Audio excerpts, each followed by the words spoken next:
And welcome back for another installment of the Tennessee Star Gill Report, conversations with various mayoral candidates. Today, we're with Jeff Obafemi Carr, who is a longtime community leader, community activist, former student body president at Tennessee State University. So we shared that in common, among other things. We're in the club. And we're glad to have you with us to talk a little bit about the Good future of Nashville and your campaign. Thanks, Steve. What pushed you to get in? Because there's a lot of different opportunities that you have. Sure. What made this the time to say, I'm running? Well, for years, people have asked me about getting in office, and they've asked me about political office, and I said, I don't really want to do that because it takes another kind of stomach. And if I ever was going to do anything, it would be more of an executive position, because since I left college, I've been the guy where the buck stops. So when I was running a newspaper for 11 years, when I was running a theater company with a youth program, and now as director of an interfaith church, I say, here's what we're going to do, here's the best practices, let's cut to the chase and find a way to deliver direct services, and let's not waste a lot of time, let's not waste a lot of money. That mentality doesn't always work in government. But this was a unique opportunity because after being encouraged to run for so long, I figured I'd look at 2019 and see what happened. I wasn't happy with the direction Nashville was going in. And then in the midst of working to defeat this really bad transit plan that we had before us for the last 3 months, an opportunity opened up. Our mayor resigned, and we had an opportunity to be a part of a process that it should be, which is election as opposed to selection. So we have an acting mayor now, and we have an opportunity to go into the mayor's office and bring an executive mentality to solving the problems in Nashville. And so I felt this was the opportunity to do it. You mentioned the transit battle, and you were one of the leaders in opposing the transit plan. Were you surprised at the results? Were you surprised at the margin? I was not surprised at the margin. For one reason, I had been out there since February talking to people in different communities, and by that I mean Bellevue to Bordeaux, southeast into Antioch, out into Green Hills, out into Cane Ridge, talking to different people. And Steve, when I say different people, skin color, ethnicity, sexual orientation, religion, all of these people were saying the same thing. And they were saying, why are we not getting the benefit from all of these high taxes that we're going to have to pay? So when I started feeling that groundswell around mid-March or so, I said, I don't think they're calculating this right. The people of Nashville are saying something that is out of sync with the government. We know that rarely happens, right? The government out of sync with the people. So they were saying that the morning of, Jeff Eller, who was the lead guy at one of my partners at No Tax for Tracks, he sent an email around. He said, well, what do you guys think it's going to be? And so we're like, we're happy if we get 50 plus 1. Some people were saying 80%, 70%. And I said, 62. I said 62. I said, yeah, okay. So that night when the returns came in, the overwhelming numbers that came in with early voting were exciting. And then when it fleshed out, we're talking about 64, 65, which is about where we expected. But I think it was a beautiful opportunity to interact with so many different people and to actually listen and get some of the community engagement that we did not get citywide through Nashville Next and In Motion. No matter how hard people claimed it and tried to sell it, I was out there with people who were saying, I've never heard of this. And so when you hear that resoundingly, you know that there's an opportunity to give the people a chance to speak. And it was a beautiful exercise of democracy and of the people saying, here's what we don't want. It was less a vote against and more a vote for something else. So Nashvillians are almost saying anything else. Almost anything else. They're saying, if you give us something that we can buy, we don't mind raising the tax. But the concept of the dedicated fund that would say we can't use this money for anything else, not even to improve a pothole, then this is all going to go for taxes. For dedicated transit, you saw that it was pretty much a development deal, and that's what it was. It was a downtown density development deal, and to try to sell it otherwise just didn't fly with people. And they literally tried to throw everything but the kitchen sink up against the wall to find something that would stick and get people to vote for it, and nothing was working. Now, of course, you looked at the Tennessee Star poll because our number was right on the number. You guys nailed it. I'll give it to you, man. And again, being new to the political element of side of culture and how society moves forward, because I'm not new to the grassroots element and talking to people, but people do a polling.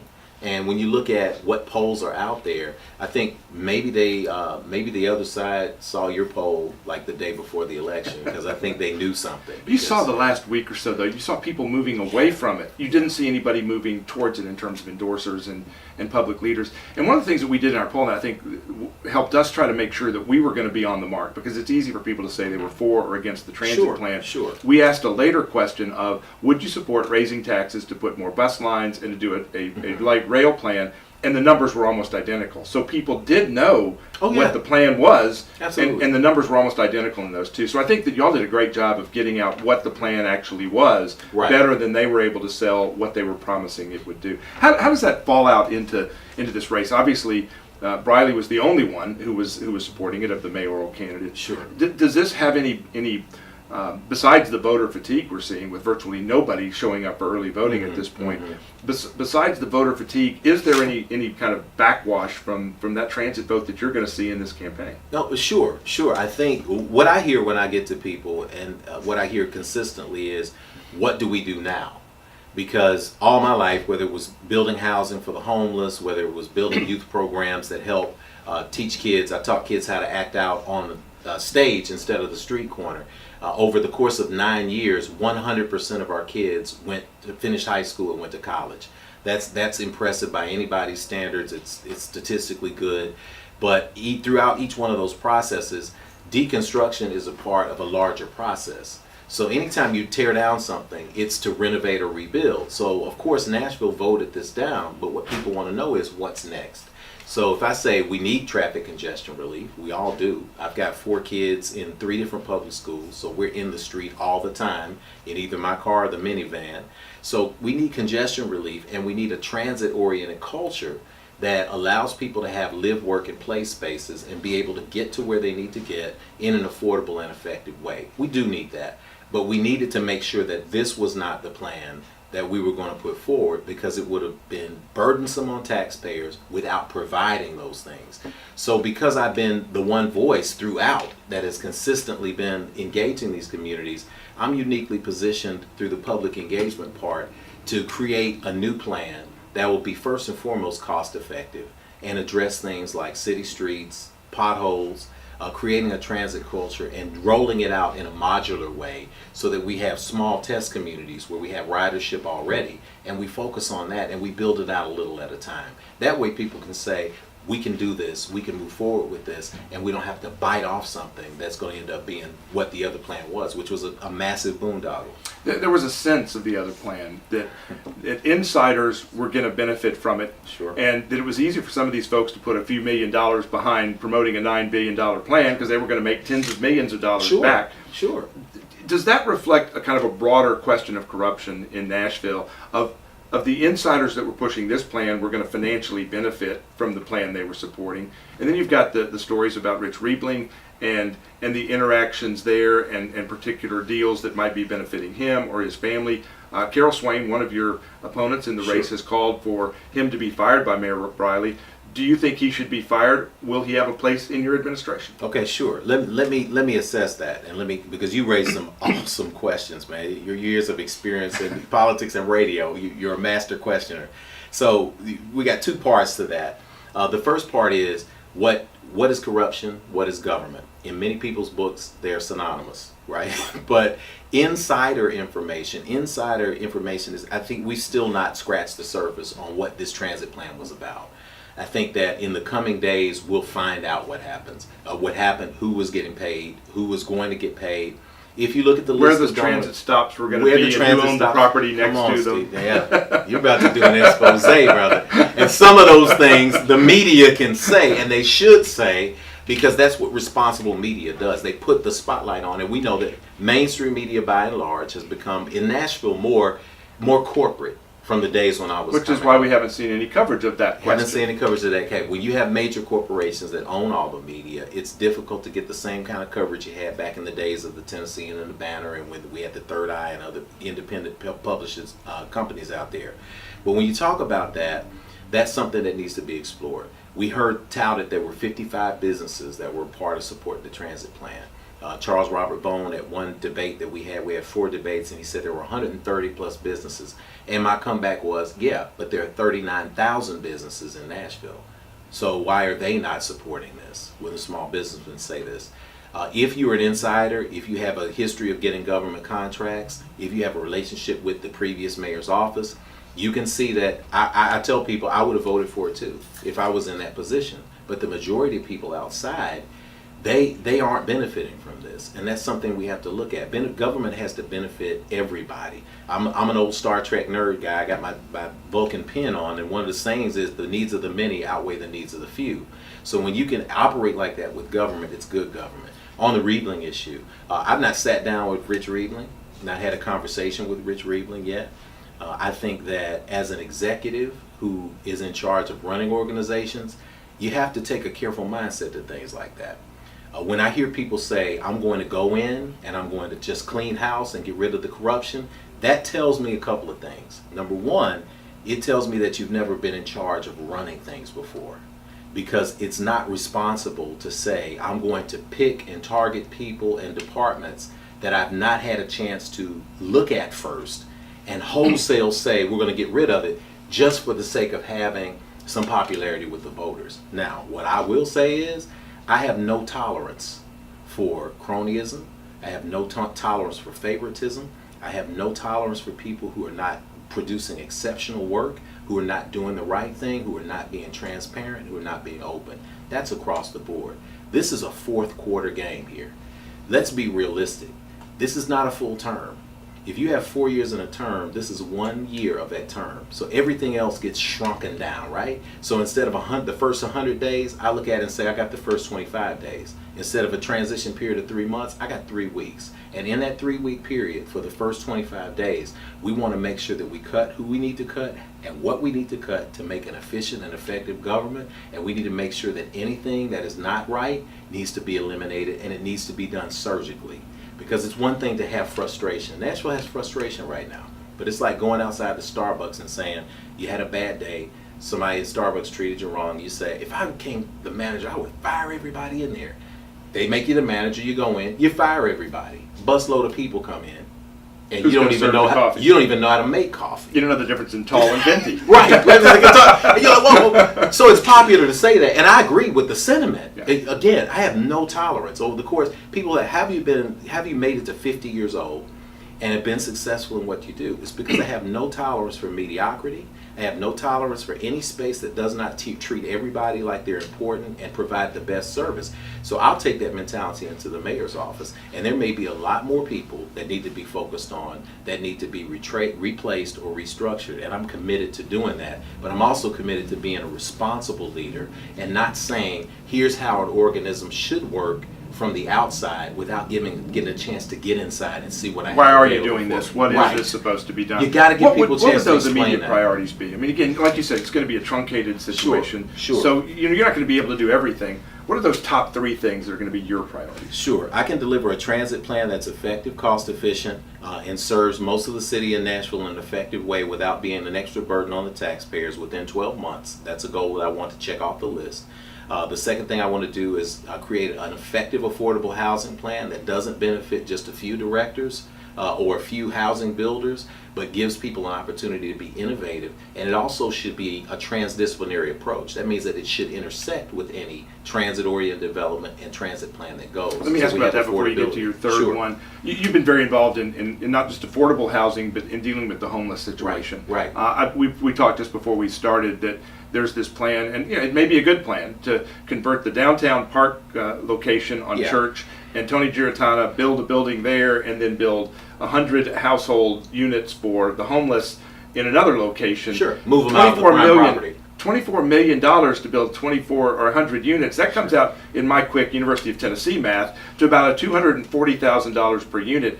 Yeah. I just went on the internet, which is an amazing thing. It is. It's available to all of us. You can get a one bedroom mobile home for $21,000. Right. Why are they spending $240,000 per unit? Well, the philosophy of government, especially as Nashville is gone, is the same philosophy that went behind developing that transit plan, and that is why conserve money and preserve taxpayer dollars when you can spend it all and ask for more and go into deficit. That model is not sustainable. And if we're going to be trading, land, the affordable housing element should be, how about we create a space so that regular people can have a place to live in Nashville? Affordability now has to be redefined as more than just the area median income, based on people who are living in the downtown corridor, who are making $200,000, $300,000, $400,000 a year. You've got teachers, you've got policemen, you got firefighters, people who are starting out at $40,000 a year, $43,000 a year, who cannot afford There was a a story just a one-bedroom week ago apartment. that the cost of an affordable living in Nashville has risen from $50,000 to $60,000 Sure. in the last year. Sure. I mean, we can't sustain that increase and then still have affordable housing. Let me ask you on the homeless side, because again, you've been intimately Sure. involved in that issue. 100 units isn't going to make that big It's of not a a dent, difference. no. And how do you separate the issue of mental health and substance abuse in the homeless and those that simply have a financial shortfall? And if they had first month, last month rent, a security deposit, they would not be homeless. You could do a Sure. loan program where they could then repay it and help others. Sure. It's not just a roof over their heads. These are two different separate issues of economic homelessness and mental health and substance abuse. How do you separate those? Well, when I built 2 years ago, when I built Nashville's first micro home community for the homeless and placed those homes over at Green Street, I began to travel the country and talk to people in Nebraska and Chicago at the Tiny House Summit about innovative models that are being put in practice. There's a great guy, pastor guy, bought 100 acres or so that are down in Austin, Texas, I think, or outside of Austin, and he created this entire community of places where people could work, could grow food, they could get in job training, they could get access to mental health services, anything that they needed to give them a step up. Any plan that we have to deal with the homeless has to be more about shelter, more than shelter, rather. It needs to be about wraparound transition. services and transition. Yeah. Because most people, there's a stigma attached that all homeless people are on drugs or all people are on mental health. Sure, there are some intersections there, but like you said, there are times when people they have a hard time, and especially when they're entrepreneurs or they're artists. I've been there before, and they have a low period in their time. There are people who I saw at the YMCA when I was living as homeless 2 years ago for 45 days in that first tiny house. I was seeing at the YMCA, and they were like, thanks for looking out for us. And I said, this guy's got a suit on. What are you talking about? I said, what do you mean? He said, man, technically I'm homeless. I'm staying in my car. I got a pretty decent job, but I can't get the first month's security. Yeah. I said, gosh, man, people would never know. So when we have a homeless initiative that focuses on transitioning people back to the workforce and giving them an opportunity, that's a good thing. But a good thing is also not using valuable city assets like land to benefit developers to create housing that still has an exorbitant cost to the regular person. Is the teacher going to be able to live in that high rise? Is the firefighter going to be able to live in that high rise? Is the EMT? No. These are people we depend on every day, but they can't find housing. So if we can find a way to intersect that, and then the third thing that comes up for me is youth violence. It's important. I'm the candidate that has created programs that are successful, that have kept 100% of the kids off the street. I want to create a position in the mayor's office that is just about how to develop best practices. In my book, a best practice outlives a great idea anytime. I want to find the best, brightest people, put them in a position to go forward. I will not use the term youth violence because I learned the power of words. I will call it the Director of Youth Life and Prosperity. They will develop an interfaith, inclusive, and innovative plan that will be best practices that can be shared with everyone from nonprofits to churches to corporations who want to get the best practices for involving youth in holistic ways to deter them from youth violence, to give them opportunities, and to give them jobs. Kids are just like us. And when we ask what's wrong with the kids, we just ask what's wrong with us. Why do adults act out? We act out because we aren't being seen. That's what's wrong with the kids. When you say what's wrong with the kids, you're not seeing them and giving them opportunities to be seen.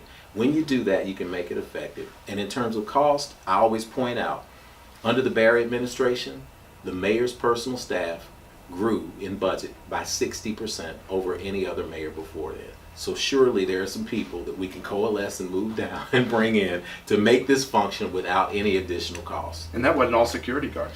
No. No. When you look at the policy issues you've laid out, how do you translate in the political arena? You're talking about a truncated time Sure. if you're mayor, Sure. you've got an even more truncated time Of course. as a candidate. I mean, this is a sprint. It's not even fair to call it a sprint. This is No. a 40-yard dash. Sure is. How do you campaign in this environment? Again, when we've seen the lethargy at the early voting already. Again, keeping it secret here, it's just between us. Absolutely. How do you win? How do I win? It's pretty simple. For 30 years, I have depended on pulling people together from disparate spaces and making things work. So when you look at people who have donated or supported to the tiny homes, to the youth center, to the theater, to the youth program, to things that I've done over the years, they have a lot of things in common. One of the things they have in common is making immediate change without a lot of red tape. They've been blue supporters, they've been red supporters, they've been purple supporters. They've been people who are all the way on the fully conservative side financially and socially, people all the way on the liberal side and so-called progressive. I say so-called progressive because that's a term that moves in and out with me. But all the way on that side too, who say we disagree on a lot of things, but here are the few things that we agree on. So that's the model you have to bring to the metro government. That's how you have to make it work. I fully know after watching so many conflicts that as a person who is an independent, you have to have something that comes into that office that says we're not going to be, how can we make this red, how can we make this blue, how can we make this 1 year of, for lack of a better term, a purple rain, with the G. So how do we make that work together? You have to have somebody who's able to stand in the middle and take the best ideas from everybody without judging. Because just because somebody falls into a space of being conservative, I'm financially conservative, I'm a fiscal conservative on a lot of ways. I wouldn't be able to have my 5 kids and still have the freedom that I have without being that. But how do you bring that to the table with people who might be more socially liberal, but who can come together and say, what's the best practice for our city? Nobody would agree if you just lay out the facts. I don't care if you're a businessman or businesswoman. If you lay out the facts of the way government is running now, you cannot agree that it's smart for us in a time where we are suffering with metro schools, and my kids are all in metro schools, so I know we're being asked to pay copy paper. You were going to try to get us into a $9 billion 50-year plus tax revenue stream. That's not smart. And now that we have a budget shortfall, you're talking about selling off assets? That's like somebody struggling and going to the pawn shop. You can't run a city government That's with not a pawn long-term shop. plan. It can't be a long-term plan. You have to have a sustainable plan. So my path is really simple. I tell people that if we want a government that is going to be of, by, and for the people, where you're going to be heard, no matter what side of the political spectrum you're on, spread the word that the best way to move forward is to ride with Carr. And that way we can put these together with the political will and the ethos that we need to move this forward in a year. I'm not running for 8 years, 9 years, whatever it might be. I'm running in a practical way to say, based on 30 years of executive leadership, how do we look and see 3 or 4 objectives that we can accomplish? And when you do that, Steve, people see that you can actually work as a government. Somebody has to model how government can work, because if not, we're just going to be frustrated, and that's contributing to the voter fatigue. And I think what you're going to find is the same thing that I've talked with some of my progressive liberal friends. I do have a few. I'm sure you do. I do People too. agree generally on the goal. It's the course. path to get there. Of And course. whether you go this way or you go that way, if we focus back on goals, we focus Goals. back on results, then it's easier to get people on the same team to do that. You mentioned the financial shortfall in the county and in the city. How do you address that when, again, everybody's acting surprised? We've got one of the best economies we've seen. Middle Tennessee is seeing low unemployment Record rates. revenue, yeah. The surrounding counties are booming. Nashville's booming when you look at all the buildings that are going up. How do we have a financial shortfall? Well, that's easy. Anybody who's been in administrative leadership understands that anytime you have a lot of revenue and you have a lot of growth and you still have debt, that means that you have messed up priorities. That's pure and simple. And I hate to put it in simple terms like that because it can be complex financially when you're looking at budgets and you're doing long-term projections and you're doing cost versus benefit analysis. That's great. But the simple average everyday voter needs to understand that it really is about, if I bring in a lot of money into my household and I'm broke at the end of the month, it's all about priority. Yeah. So somehow our priorities have gotten off. So the first thing we have to do in those first few days that we're in office is we have to bring in the comptroller, we have to bring in people who are looking at this, but we've gotten the detailed budget released, but there's a difference in reading it on the outside and not having context. Reading a budget from the outside and saying, here's what I would cut and going down the line items, that's called utilizing or judging on the text outside of context. So you pull that into context and you say, what are our first priorities? And if our first priorities become, how do we save money, get the services that we need, provide support for the people we need the most, including teachers and Metro employees, not break any promises to people. Because I know I've had to hire and fire people. It's another element. When you're responsible for making choices that determine how people are going to live, you live in a different way. And when you make a promise to employees and they bet what they're going to be doing for retirement in the summer and kids' funds on that, you don't come around and break promises and say, I'm sorry. And they have a good reason to ask, what happened to the money? They have a great reason to ask. You've had teenagers. Oh, gosh, yeah, man. You give them $25 on a Friday, and on Saturday morning they're asking you for more money. Your first question is what you're going to be asking. What'd you do with the money I gave you? And when you hear from your teenager, this is how regular people can relate to this. When you hear from your teenagers, I don't know. I always teach my kids what my dad told me. I don't know is not an acceptable answer. You know, you pulled that money out of your pocket. What did you do with it? Excuse me. When you hear, I don't know, what it means is, I don't want to tell you because I'm ashamed or I'm embarrassed of that. I mean, we're missing $7 million in our school budget. They're Sure. saying they're $17 million short because kids have been left this system to go into the charter school system. Well, you don't get money to teach kids that aren't there. No. I mean, so if some kid graduates, you don't have a budget loss. I mean, just because they're not back in Sure. school again, they don't have Sure. an explanation for this. Sure. And I think what we have to see, Steve, is political will, and we have to see an ethical core. And that's one of the things that we're missing. When Mayor Briley doubled and tripled down on this transit plan, he's a nice guy, I know him, but being nice is not the qualification for running a municipal government or any organization. When he said the first day, quote, I will do anything the professionals running this campaign ask of me, I knew then that that's not a government we want to have. Because I'll tell anybody, I'm not doing anything. I have a line. And when it comes down to a space of sacrificing for a few people over the many, that's a line I'm not going to cross. I want to make sure everybody gets their voices heard because they're valuable. We had a great debate discussion last night. Some people got out of hand and some of the crowd was like, oh, no. I was like, no. You want a space where people can feel honest and they can be authentic. My core principles are authenticity, accessibility, and action. Those are three things that we have to have in Metro government. And sometimes you have to say, we messed up. And people appreciate it when you say, as a leader, this is my fault, it's on me. And leaders know that you accept responsibility for the loss, and when you win, you share it with the team. And that's what it's about.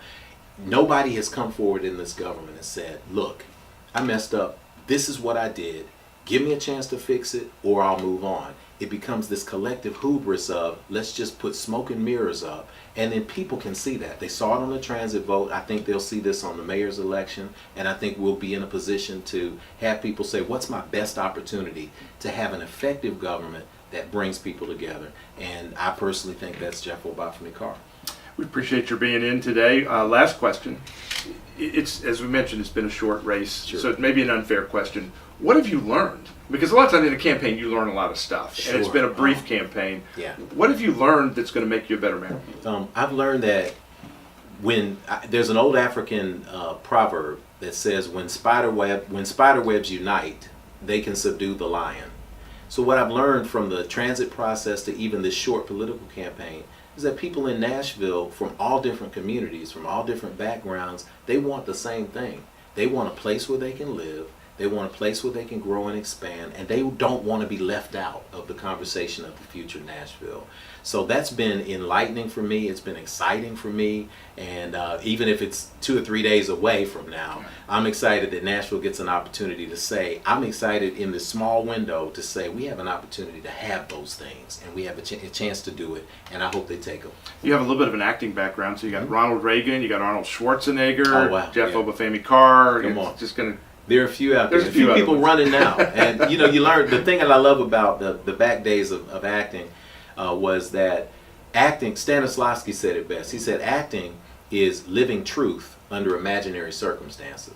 So a lot of people think that acting is putting on. No, acting is voice training. Acting is learning how to articulate and how to embody a character. But the reality is, it's living truth. No actor can be effective without being true. So instead of an imaginary circumstance, now we have an opportunity to bring truth and honesty and transparency to the mayor's office. Which is acting that connects. It connects. It's real. It's what people want. Yeah. People want leaders that are real and honest and authentic. And I think this is a great time for Nashville to do that. Okay, last question. How do they get in touch with you? How do folks get involved in the campaign? Sure. Visit carfornashville.com. And that's pretty straightforward, simple to go to that site. It gives you my bio, it gives you information on me, family, my wife, my background and experience. The hashtag to use on social media is Ride with Carr. It's pretty simple to remember. You want to go forward, you got to ride with Carr. And we are in a space where people say we might be a little bit behind because we finished the transit, but I feel like that's why we're ahead. Because everybody else started running against transit and started saying vote for me, but I committed to finish in February this May 1st election, which was about saving people from paying these taxes. And you had a 3-day break before. And a any 3-day voting break. started. Right, a 3-day break. But I committed to finish, and you want a mayor who's going to finish one thing before they go to another. And so I hope that people understand that. And I was out there working for the people, so I fully believe that people are going to work for and with me now. Thank you for being with us. Tennessee Star Gill Report, another example of us talking to the candidates for mayor. We'll have more to come and more candidates as we head into the 2018 election cycle. We'll be back with more. And in the meantime, go to TennesseeStar.com where you'll find this interview and others.